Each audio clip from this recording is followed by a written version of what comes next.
All right. We're going to continue with the WWF Meltzer's WWF coverage from the January 1984 Wrestling Observer.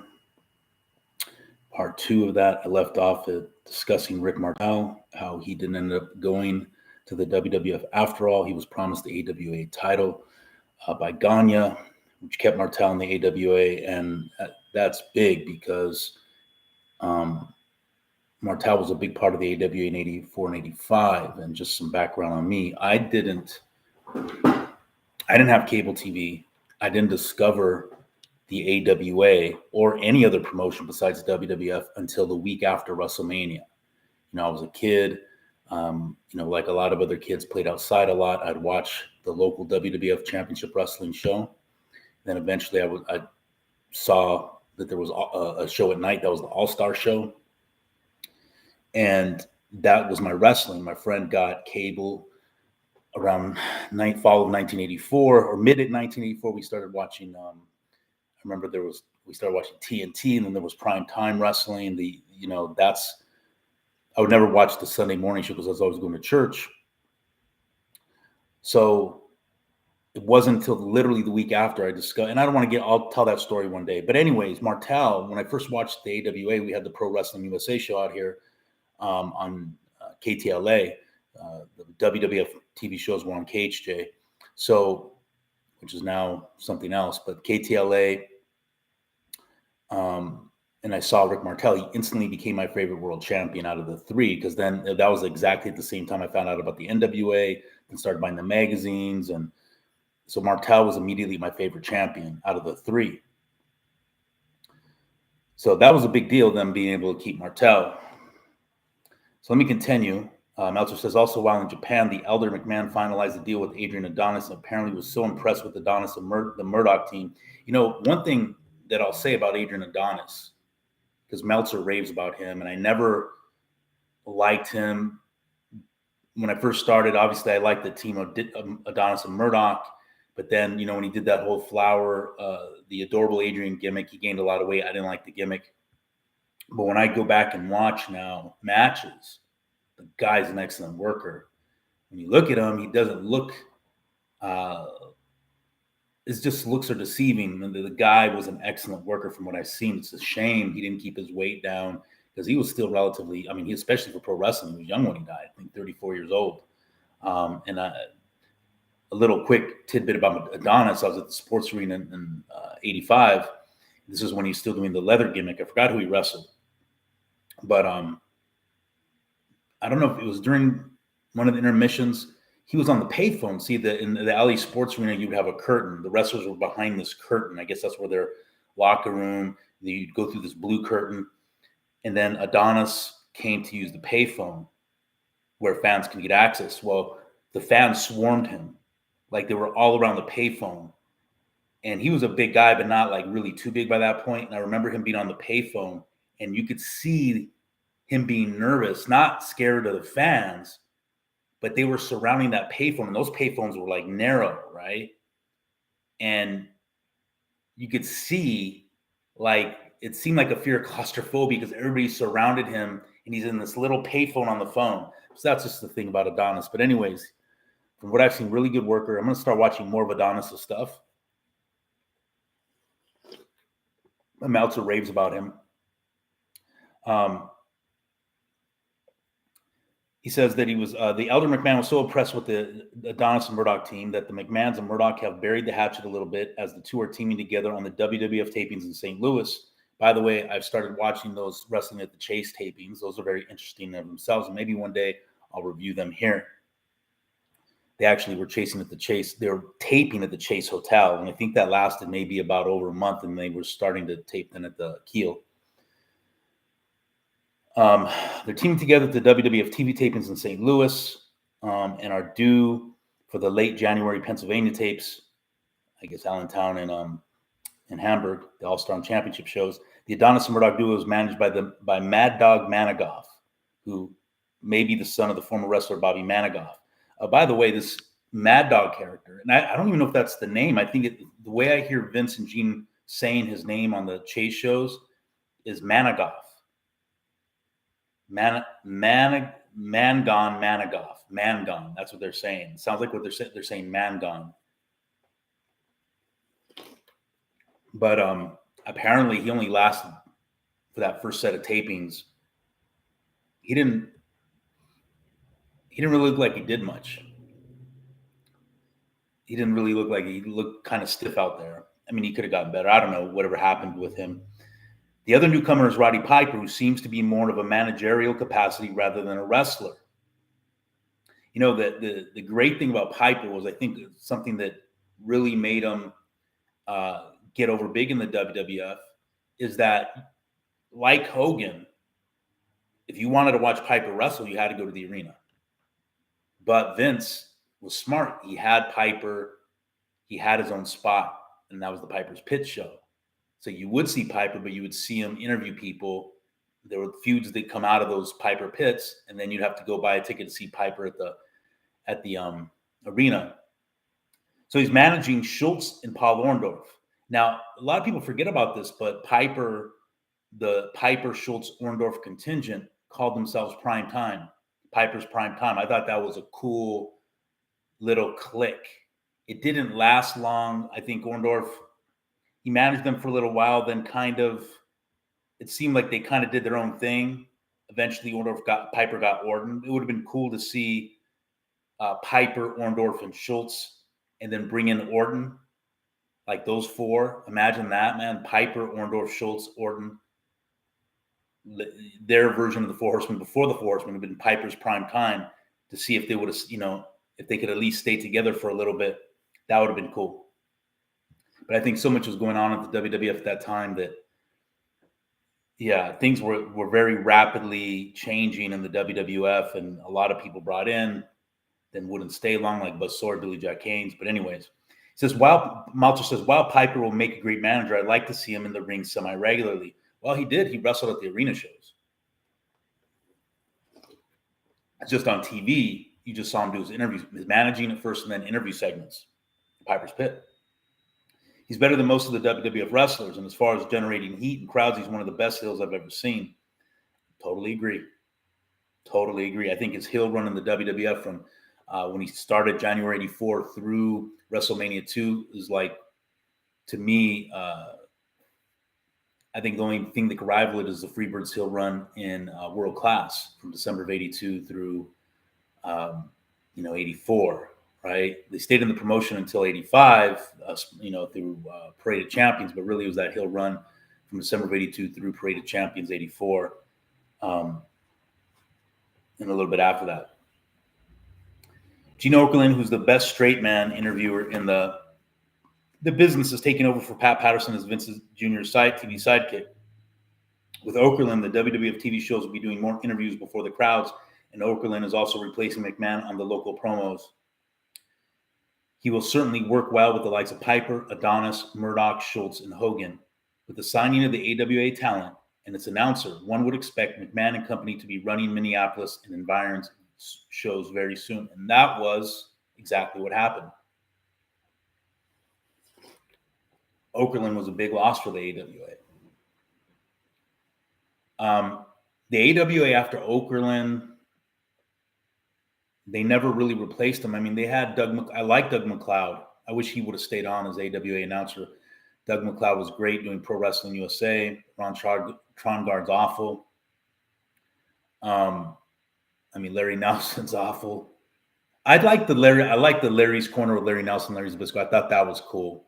But overall, they never really, besides Doug McLeod, they never really had any good announcers after Okerlund, in my view. But I actually like Nick Bockwinkel was good as a color guy, excellent as a color guy. I like Ray Gagne as a color guy because he would do color. I like Ray Gagne. But anyways,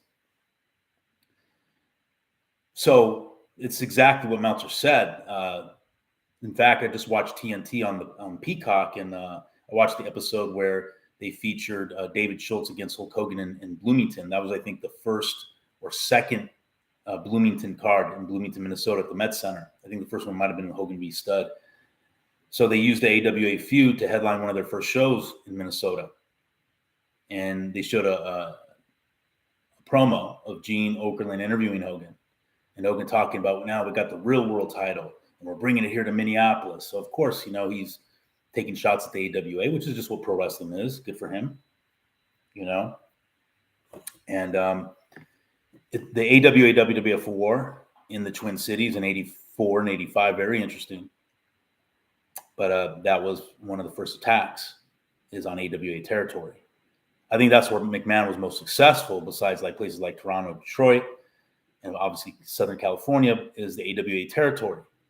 It was ripe for the picking. He brings in AWA wrestlers as well as his own, and a better produced TV show.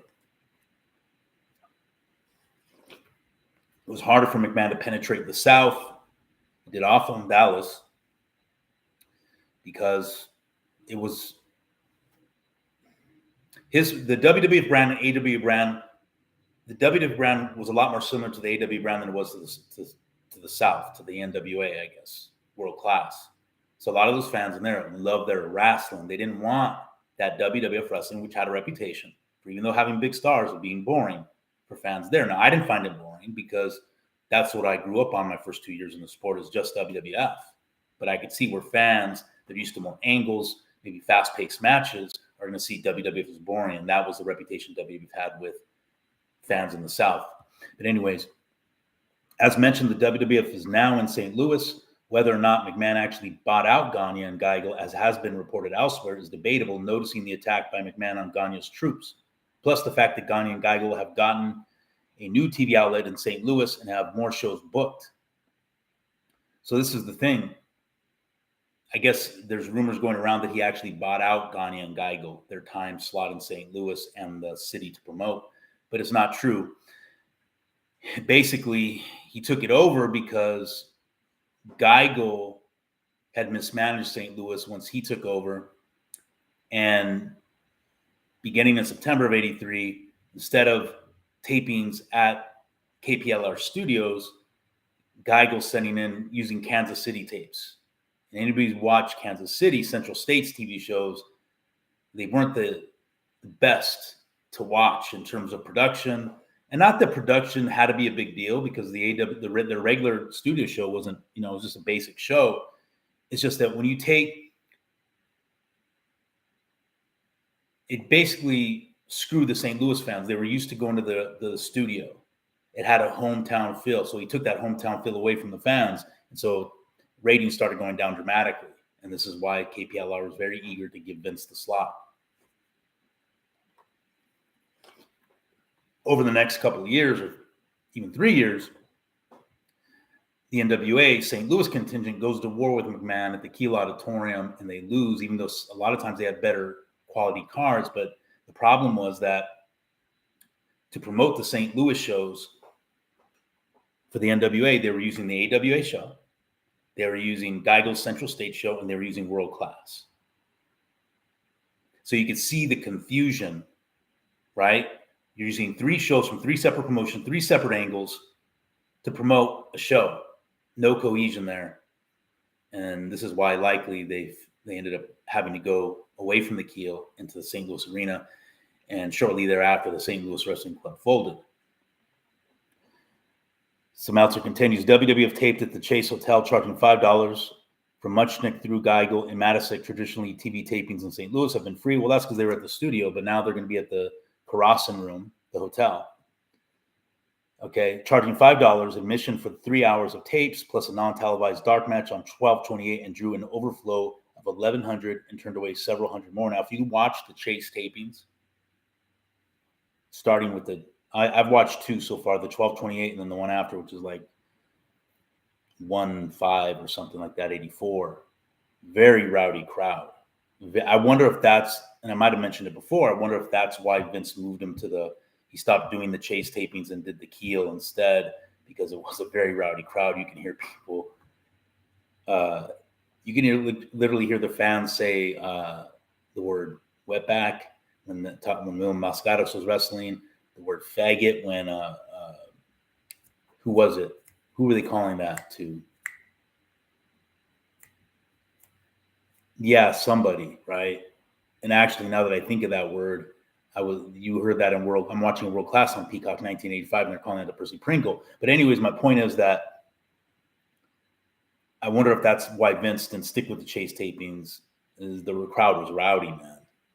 Crowd was rowdy. Normal pro wrestling crowd, but Vince was going more for an easier crowd to manipulate, right? But anyways, and when I go into I'll cover an issue in 1985, April 1985, when Meltzer talks about that the WWF was pushing out the hardcore crowd, the hard crowd, and bringing in a softer crowd. But anyways, so he says, besides the newcomers, Hogan, Schultz, Martel, which we know didn't show up or showed up and didn't wrestle, Okerlund or wrestled and they never showed the tapes.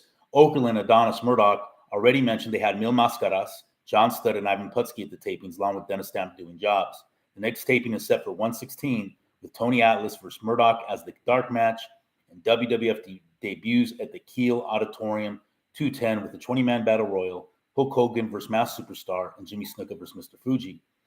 I'm thinking, and I don't know for sure, I'm thinking that when he's talking about these tapings for January 16th, that those were probably the last tapings at the Chase, and then they moved it to the Kiel. That's what I'm thinking. I don't know for sure.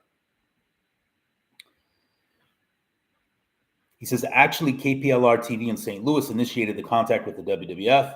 The Wrestling at the Chase program that Bob Geigel was running was doing very poorly in the ratings, and the station, which owns the broadcast, contacted both Larry Matisick, whose promotion appears to be defunct, and Titan Sports about replacing Geigel's shows with somebody else. Exactly, because Geigel stopped doing tapings at the St. Louis TV studio in KPLR and started sending in Central States tapes. Big mistake. Big mistake. I think had he kept the tapings at the TV studio, McMahon taking over St. Louis would have been delayed. He says, actually, crowds in December were markedly down throughout the WWF. 12-11 Cincinnati with Morocco versus Snuka drew 1,200. Dayton, that same tour, did even worse. 12-12 Pittsburgh with Backlund versus Superstar did 7,000, while 12-25 was down to 5,992 for Backlund versus Superstar in Morocco. Now, I wonder if this is a result. Well, one, obviously Dayton, Cincinnati are not, they're not hotbeds for WWF. They're just establishing themselves there, right? But it looks like even in Pittsburgh, right, it's down. He says Pittsburgh was down to 5,992 fans for Backlund versus Superstar, Morocco, Albano versus Snuka, Scotland. Pittsburgh had been averaging 13,000 per show. Backlund was the recipient of more and more boos at many of the more wild arenas. And I'm thinking that Backlund by this time is just people are just, they're just worn out with it. And I can understand that because every champion that has a long reign, a lot of times there's a point in time where people are just like it's time to change. And I think that this is it. I mean, this is the time where the WWF needs to change. Backlund was great, 78 to 82. 83, I still like him. Like when I watch his match, like I see him, I still think he had a great look. But you could tell that it's not the same as 78 through 82. And people say, well, that the rival is Snuka. People got so into Snuka, which is true. But I think that times are changing at this point in pro wrestling in 83. A new eras in the 80s, right? It's a more emphasis on aesthetics. So yeah, Backlund's not drawing well here at the end of his reign, apparently.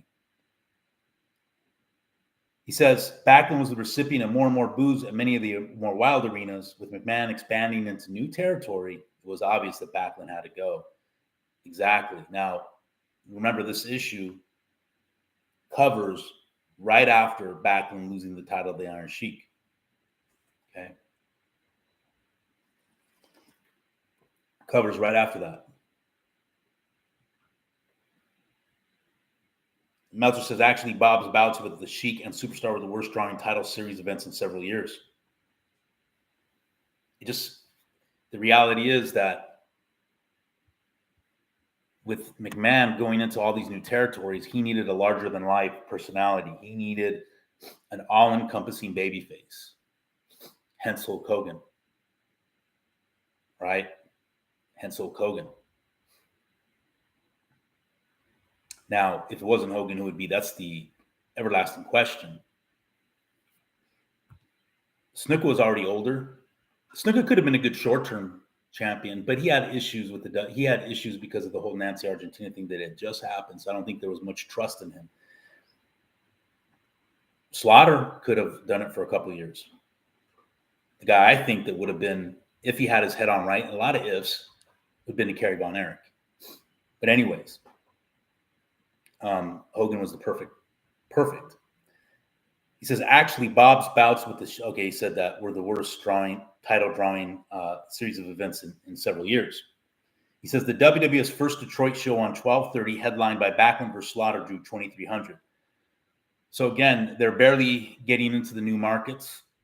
So it's understandable they're not going to draw like they do in the Northeast. Now, amazingly, Detroit would be one of the WWF's strongest cities, as evidenced by WrestleMania 3, 3.5 years after this. And, advertises 93,000 fans. Some people say it's really 78. I'll go with the middle because I could easily see where they had almost 90,000 even, because I don't see any empty seats, and they had the floor, and they already held a high capacity at the Pontiac Silverdome. He says they are coming back with Hogan and will undoubtedly do much better. So yeah, McMahon was going to need a new champion to go national. And in fact, even if he would have stayed in the Northeast, it was time for a new champion for the WWF.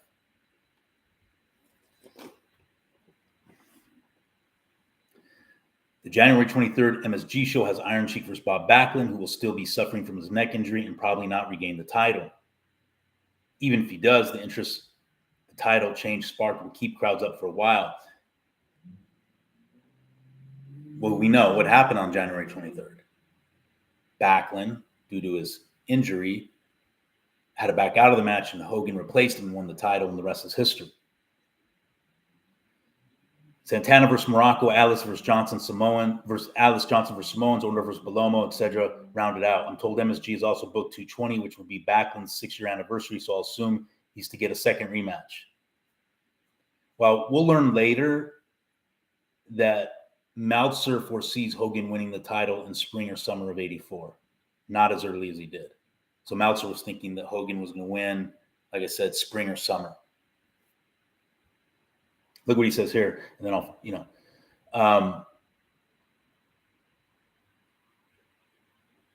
he says Slaughter, who should be a full-fledged babyface by the following MSG show in late March, and he was absolutely right, will probably get into a series of bouts followed by Hogan, meaning a series of bouts with Iron Sheik for the title. And he did, but minus the title. So Slaughter had a legendary feud with Iron Sheik leading to the boot camp match in July of '84, which was a legendary match.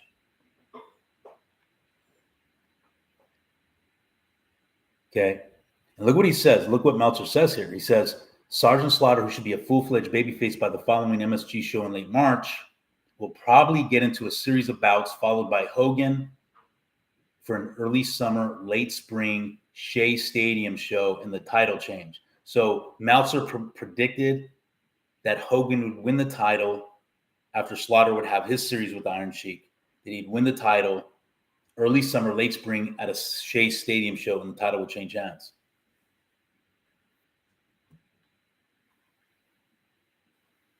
Right? And that makes a lot of sense. But the WWF said no. The WWF was very smart in getting the ball rolling right away. Getting the ball rolling on Hulkamania right away. Very smart. And I'm glad they did it at MSG because the crowd pop was amazing. Sometimes in stadiums you lose.